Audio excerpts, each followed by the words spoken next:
नमस्कार दोस्तों, स्वागत है हमारे बीपीएससी गुरु यूट्यूब चैनल पे। मैं हूं मनीष सर। सेट 1 का सॉल्यूशन नहीं मिल पाया था, डायरेक्ट हम सेट 4 का सॉल्यूशन आप लोग को दे रहे हैं। 66वीं बीपीएससी टेस्ट सीरीज 2020 आपका स्टार्ट हो चुका है।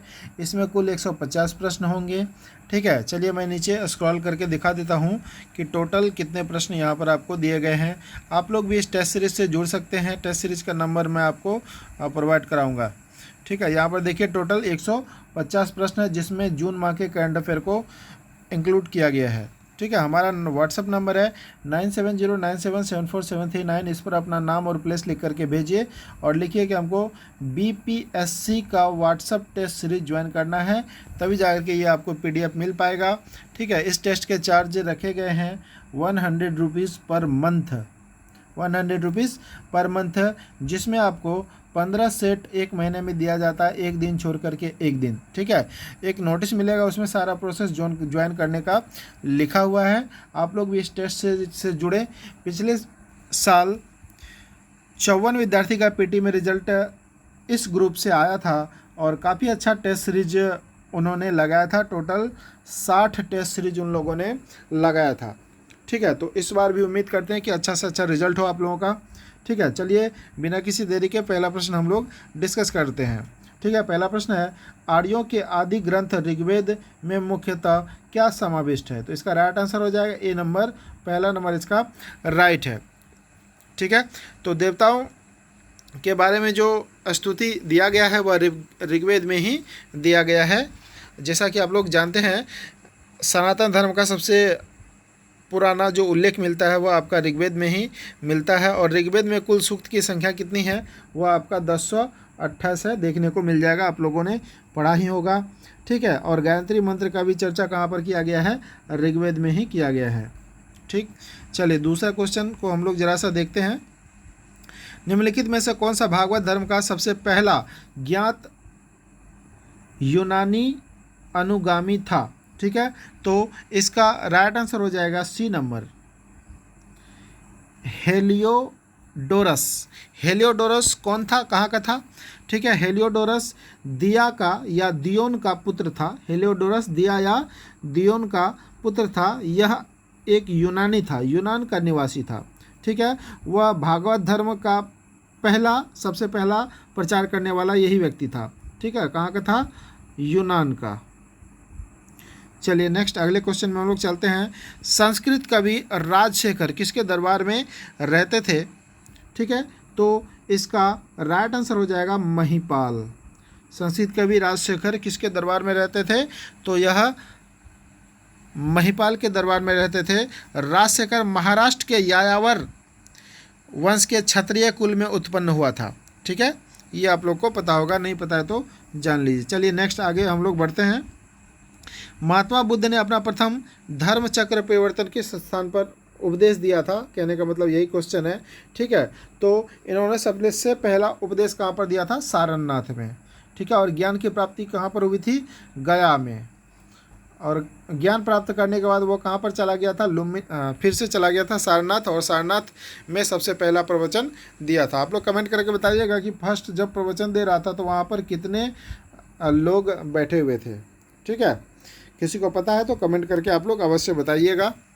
चलिए नेक्स्ट आते हैं। गुप्त सम्राट जिसने हुनों को पराजित किया था, ठीक है, वह कौन था? तो इसका राइट आंसर हो जाएगा स्कंद गुप्त। ठीक है, हमारा व्हाट्सअप नंबर यहाँ पर दिया हुआ है, आप लोग इस टेस्ट को ज्वाइन कर सकते हैं। आप लोग इस वीडियो को ज़रूर से ज़रूर शेयर कीजिएगा। ठीक है, और क्वेश्चन को भी अवश्य आप लोग शेयर कीजिए ताकि और भी बच्चे इस टेस्ट का लाभ उठा सके। यह टेस्ट उन लोगों के लिए ख़ास तौर से बनाया गया है जो ज़्यादातर बिजी रहते हैं, क्योंकि यह टेस्ट सीरीज जो है आपको 9 बजे सुबह तक मिल जाती है और रात के 9 बजे आंसर मिलती है। दिन में पूरा समय होता है या रात में पूरा समय होता है, कभी भी इसका आप लोग बैठ करके सॉल्यूशन कर सकते हैं। ठीक है, काफ़ी अच्छा लगता है, आप लोग हमारे साथ जुड़े हैं और रोज़ रोज़ अपना नंबर भी शेयर करते हैं। तो सेट नंबर 3 का रिज़ल्ट आया हुआ है, मैं एक बार वह भी आपको एक बार दिखा दूं। चलिए यहाँ पर सेट नंबर 3 का आपको रिज़ल्ट कार्ड भी दिखा देता हूं। सेट नंबर 3 में जो टॉपर हैं, सबसे लोएस्ट मार्क आपका 33 है और सेट नंबर 3 का है। कुल 220 विद्यार्थी टेस्ट ले रहे हैं। टोटल 2 ग्रुप इसका बनाया गया है। ठीक है, तो सबसे टॉपर जो है सुभाष कुमार यादव जी, और ये है आपका दिल्ली से। इन्होंने 150 में 109 मार्क्स लाया है। ठीक है, सेकंड नंबर पे हैं आपका एलिसा सिंह, ये पटना से हैं, 107 नंबर इन्होंने लाया है। और कुमार भास्कर भी जहानाबाद से हैं, यह भी 107 नंबर लाया है। ठीक है, एस के पांडे यूपी से हैं, 104 नंबर। कुछ बच्चे जो पुराने भी हैं, जो टेस्ट सीरीज में शामिल हुए थे, उसका भी नाम यहाँ पर देखने को मिल रहा है। ठीक है, नीरज है, नेहा है, और भी देखिए गला ख़राब लग रहा है कि ज़्यादा ज़ोर ज़ोर से मैं बोल रहा हूँ तो सॉरी। चलिए और भी देख लेते हैं टोटल कितने बच्चे का रिजल्ट आज मैंने पब्लिश किया था। टोटल 28 बच्चे का जहाँ तक A4 साइज़ में यहाँ पर आ पा रहा है वहाँ तक मैंने इसका वो किया था। ठीक है ना, तो आप लोग भी इस टेस्ट से जुड़े और इस टेस्ट को आगे बढ़ाएं। चलिए मैं प्रश्न का डिस्कस कर लेता हूँ। यहाँ पर देख लीजिए, सेट नंबर 4 का सॉल्यूशन हम दे रहे हैं आप लोगों को। कुषाण शासक कनिष्क का राज्याभिषेक कब हुआ था? तो यह हुआ था आपका, इसका राइट आंसर हो जाएगा डी नंबर 78 ईस्वी पूर्व में। चलिए नेक्स्ट आगे बढ़ते हैं हम लोग। आमलक शिखर किस वास्तुकला की शैली है? तो इसका राइट आंसर हो जाएगा 7 नंबर का बी। यह एक नागर शैली है। ठीक है, जो आपका कहाँ पर चलता है? उत्तर भारत में चलता है।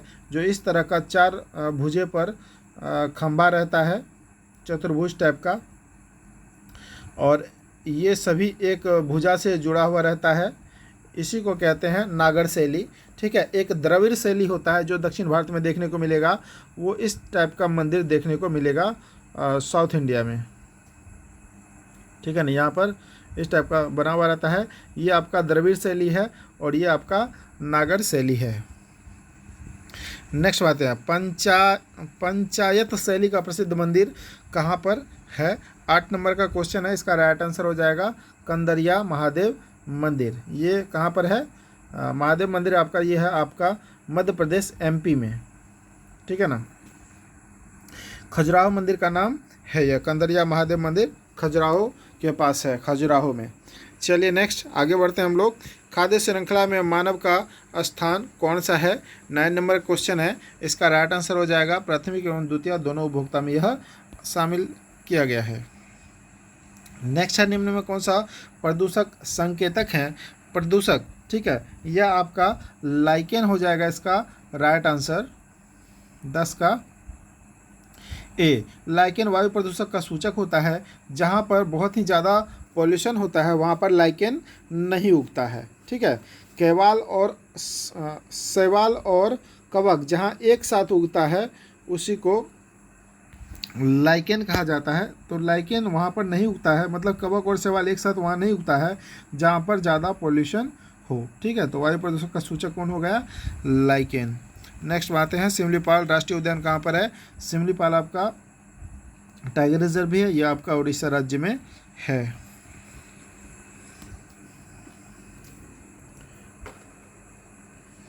चलिए नेक्स्ट आगे बढ़ते हैं हम लोग।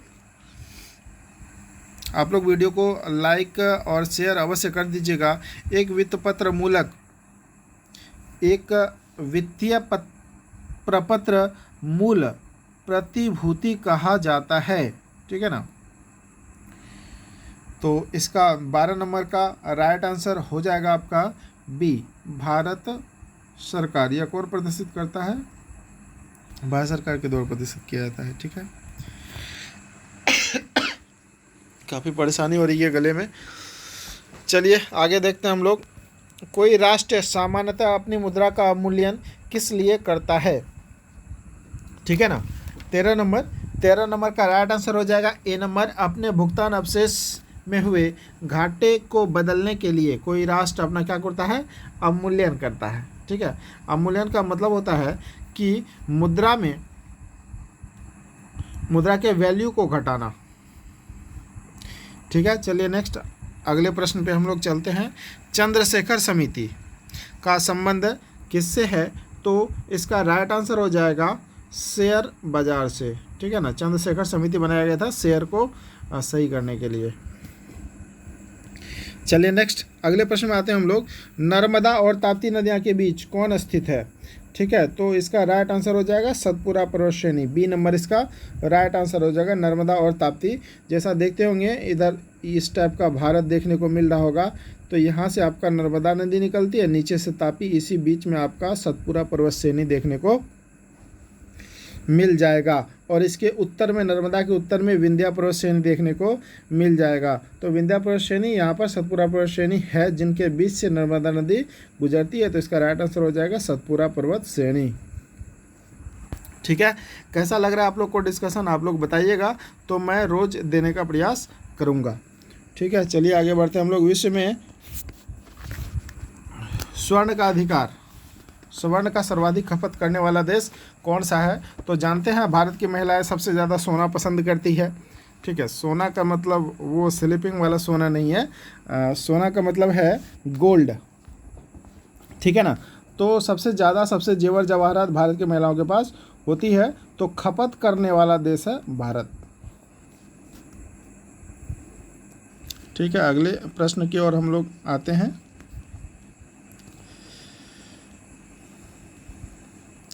भारत में बेरोजगारी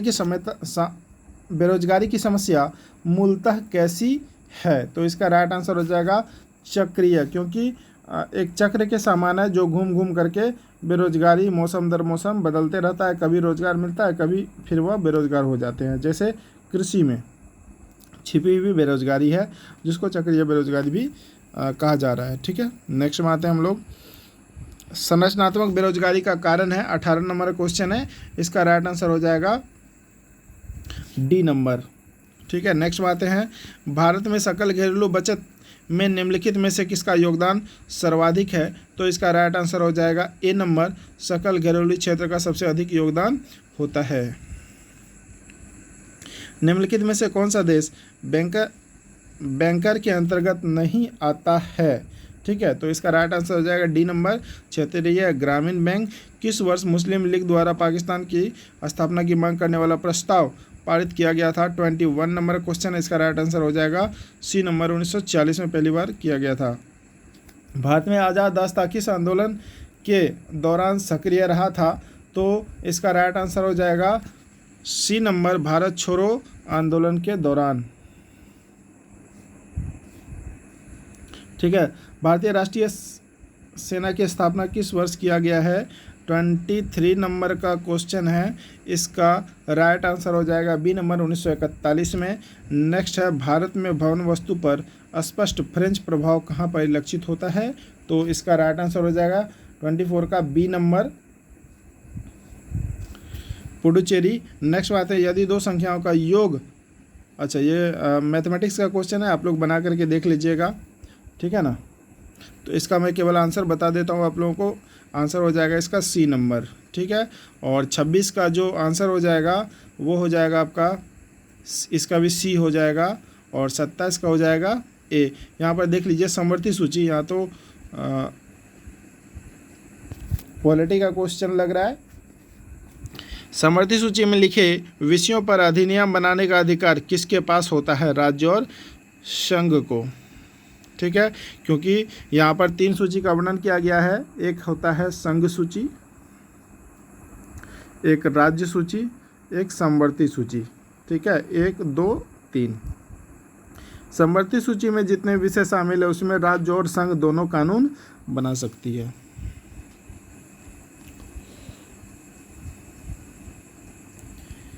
पंचायती राज्य प्रतिनिधित्व नहीं करता है। ठीक है, इसका राइट आंसर हो जाएगा 28 नंबर का ई नंबर, इनमें से कोई भी नहीं है।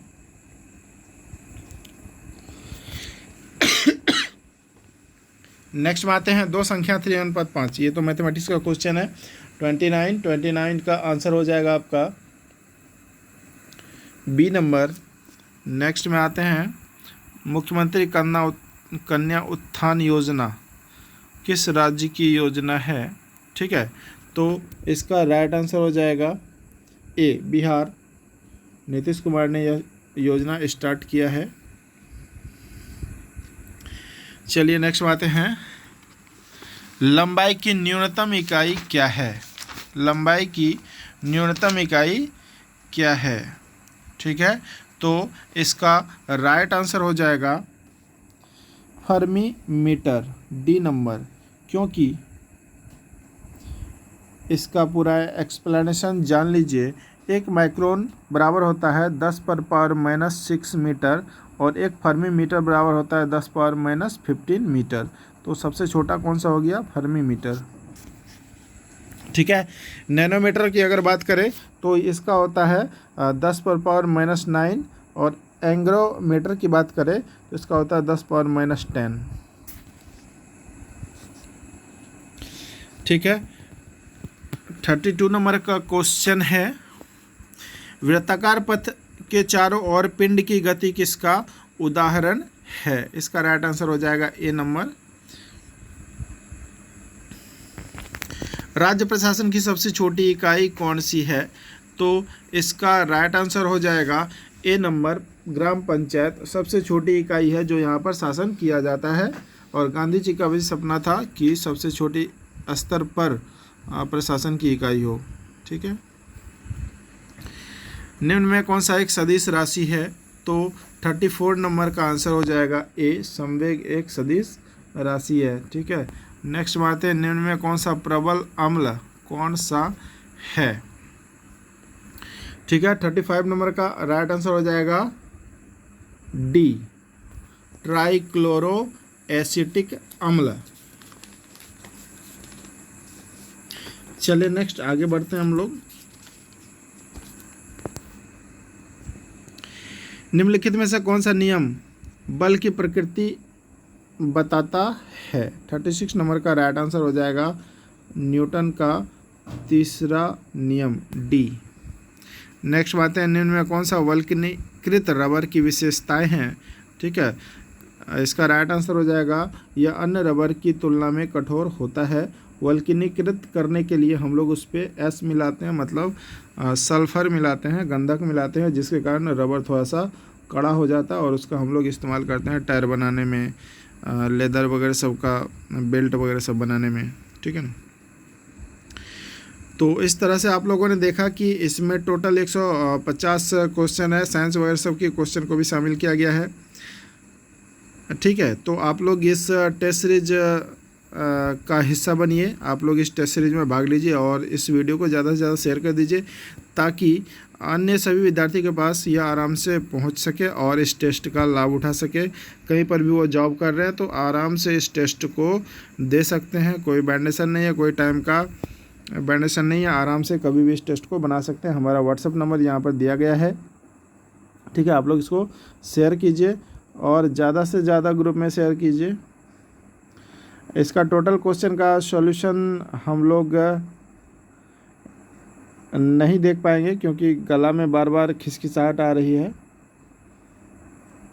आप लोग को मैं स्क्रॉल करके दिखा देता हूँ, सारे क्वेश्चन आप लोग यहाँ से देख सकते हैं, क्वेश्चन का लेवल को देख सकते हैं और करंट अफेयर कैसे बना है, कैसे पूछा गया है, वो भी आपको मैं दिखा देता हूँ। ठीक है,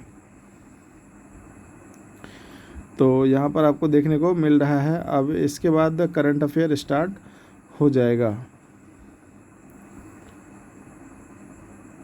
वन रिपोर्ट 2018 125 नंबर का क्वेश्चन यहाँ पर आपको दिखने लगा है। ठीक है, और जैसे जैसे हम लोग नीचे जाएंगे तो करंट अफेयर के क्वेश्चन देखने को मिल जाएंगे। ठीक है, ये सारा करंट अफेयर के क्वेश्चन हैं जो आपको देख रहा है। हाल ही में किस मंत्रालय ने दीनदयाल उपाध्याय ग्रामीण कौशल योजना का स्थापना दिवस मनाया है? ठीक है, 136 नंबर है, इसका राइट आंसर हो जाएगा बी नंबर, ग्रामीण विकास मंत्रालय के द्वारा यह मनाया गया है। ठीक है, इसी तरह से पूरा का पूरा 150 क्वेश्चन इसमें दिया गया है और आप लोग इस टेस्ट सीरीज से जुड़कर इसका फ़ायदा आप लोग उठा सकते हैं।